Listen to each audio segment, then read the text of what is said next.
Fuji TDK member Rex Maxell or BASF.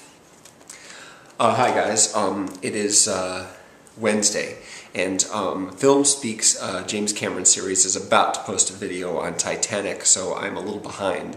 I want to do video responses to each of these, but I've been pretty busy and a little ill, so I wasn't able to do T2 when that came out before True Lies, so I'm doing both of them at once in this video. Here is my T160 VHS tape of Terminator 2, and here is my store-bought widescreen edition of True Lies. Now the reason why I have this tape right here is because this has been my favorite method of watching Terminator 2, because I was able to edit together choice sections of both the original theatrical version and the extended special edition that was released a few years later. For the most part, it's all special edition because of the improved sound quality and the extra scenes. However, there are some sections in which I prefer the original version, so I, would basically switch back and forth between the two while I made this copy right here, and so it's my customized and not entirely legal version of Terminator 2. Whereas True Lies, a widescreen VHS, this was uncommon. Around 97 or so, there were just a small number of movies that were available widescreen on VHS. Twister, Clear and Present Danger, a few others. Fox had put out 4 of these: True Lies, Last of the Mohicans, The Abyss, also by James Cameron, and Speed, right. So Terminator 2 came out in 1991. And I had just turned 18 and just graduated high school, and I went to see this movie 7 times in the theater. It's the most number of times I've ever seen a film in the theater. And the reason why is because I really wanted to savor that big screen experience. Around the 5th time, I started getting pretty bored with all the dialogue scenes and just wishing that I could just watch the chase around at the beginning of the movie over and over again. The spillway chase, where Edward Furlong is riding on a dirt bike, and T-1000 is pursuing him in a tow truck, and the Terminator, the T-800, is pursuing him on a Harley, it could be my favorite chase scene of all time. It's only 5 minutes long. It's pretty short, but that's a good thing because some of them go on way too long.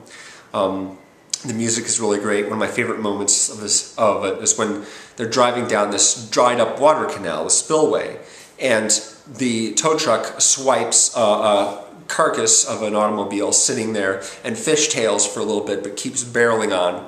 The music is really great. Brad Fiedel did the score for both the original Terminator, and he went on to do the score for True Lies as well. And I thought it was kind of cool in the opening credits for Terminator 2. They, of course, reorchestrated his theme from the first film. The one goes ba-da-da, ba-da-da. And I remember that particular piece of music being used in the first Terminator, where the gas tanker blows up. And both Reese and Sarah think that the Terminator has been destroyed, and Linda Hamilton's walking around looking for him, and he appears out of the smoke, and they go to hug each other. And the music has that kind of hopeful quality. And then, of course, the skeleton of the Terminator rises up out of the wreckage with all its flesh burned off, so you can see it's just a big robot, and starts stomping after them, in which case the chase is on again. But that same piece is used in the opening credits, which is ominous because of all the playground equipment that's on fire. But it's also kind of hopeful at the same time. It sort of signals that this is going to be a more upbeat film, a more upbeat story. And of course, following the rather grim apocalyptic prologue and the credits, you then get Schwarzenegger arriving at the biker bar, and that's when the comedy kicks in. There's a lot more comedy in Terminator 2 than in the first one. Because Arnold, of course, is playing the good guy, has been reprogrammed to be the kid's protector, so there's a lot of laughs with their interaction. And Arnold, of course, gets a lot of moments in this, but also Edward Furlong, the kid, gets a lot of moments as well, and the T-1000 is really impressive as well. The first time I saw this movie was on, I think it was the night before opening day. They had a screening before opening day. I had driven to the theater in a neighboring town to get tickets like that afternoon, and then drove myself, my brother, and 2 friends to the screening, so we all saw it. And the lights went down, and the world blew up, and then you saw the landscape is all charred with the freeway traffic stuck in its tracks full of skeletons, and then you see printed on the bottom, Los Angeles 2029, and somebody goes, yeah, and another guy goes, it's only a date, dude, calm down, you know. But yeah, a lot of laughs, exciting movie. I'm not as fond of this as the first Terminator, but yes, fun movie, and it was pretty much the favorite movie of a lot of people. Like I said, I'd graduated, and so I hadn't seen some people for a few months by the time the movie had come out, but I ran into some of them, and they said to me, Scott, did you see Terminator 2? I'm like, yes, of course, it was great. Yeah, a decent flick and fun. I haven't watched it actually in a really long time. Actually, of all these responses I'm doing, the only movie that I think I'll end up rewatching is Avatar, because I've only ever seen it one time all the way through when it was first in the theater. All the other ones I've seen multiple times, including True Lies here. True Lies I went to see, I think, twice in the theater. And I remember really looking forward to this movie. I was looking forward to this more than Forrest Gump or well, maybe not as much as Pulp Fiction, but definitely something I was really excited about. Because here's a fun fact: Aaron, who does the FilmSpeak videos, he mentioned that Titanic was the highest-grossing movie of all time until Avatar came along, and that was the highest-grossing movie. The budgets for these movies were record-breakers, each one of them. Terminator 2 cost about $90 million, and it was the most expensive movie ever made at that time. True Lies cost $120 million. At that time, most expensive movie ever. Then Waterworld came along, but Titanic came along after that. $190 million, most expensive movie of all time, and then a few movies, I guess, broke that record. Like, I guess, you know, there are a couple of 200 and 250 million movies like Spider-Man 3 and some of the Pirates of the Caribbean sequels. Incredibly expensive, but I don't even know how much Avatar costs. Avatar cost anywhere between $300 and $500 million, or something like that. Really expensive movie.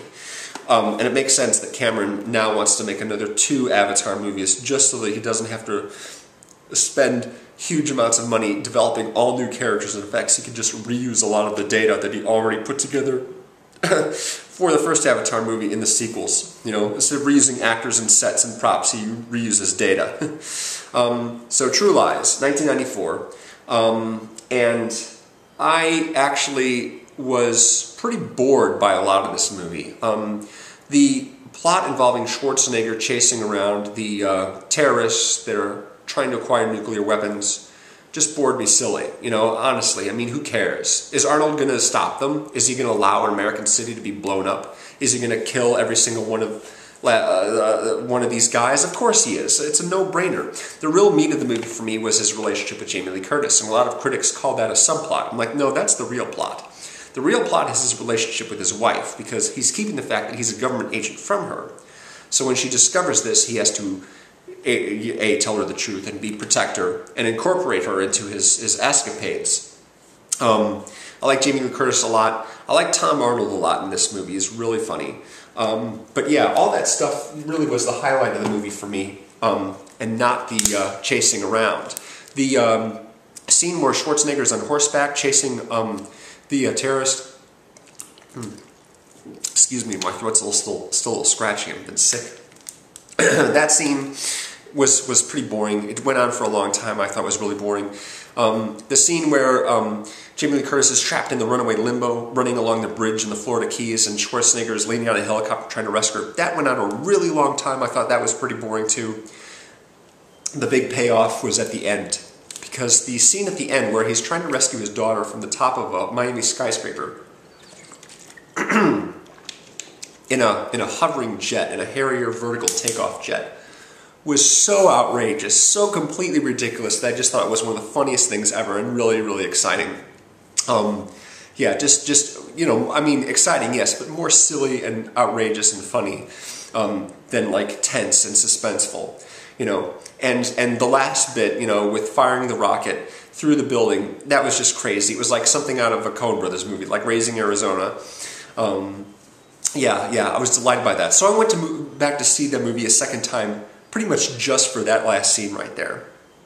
And I actually incorporated scenes from both these movies. I used to put together these compilation tapes back when VCRs and VHS were a thing, basically I would sort of drop a list of scenes that I liked, anywhere between 30 seconds and like 12 minutes long, depending on what it was. And I would arrange them, and then I would rent the discs and the tapes, and I would copy them onto a single tape in a sequence so that I had like a whole compilation. And both the spillway chase from T2 and the Harrier jet scene from True Lies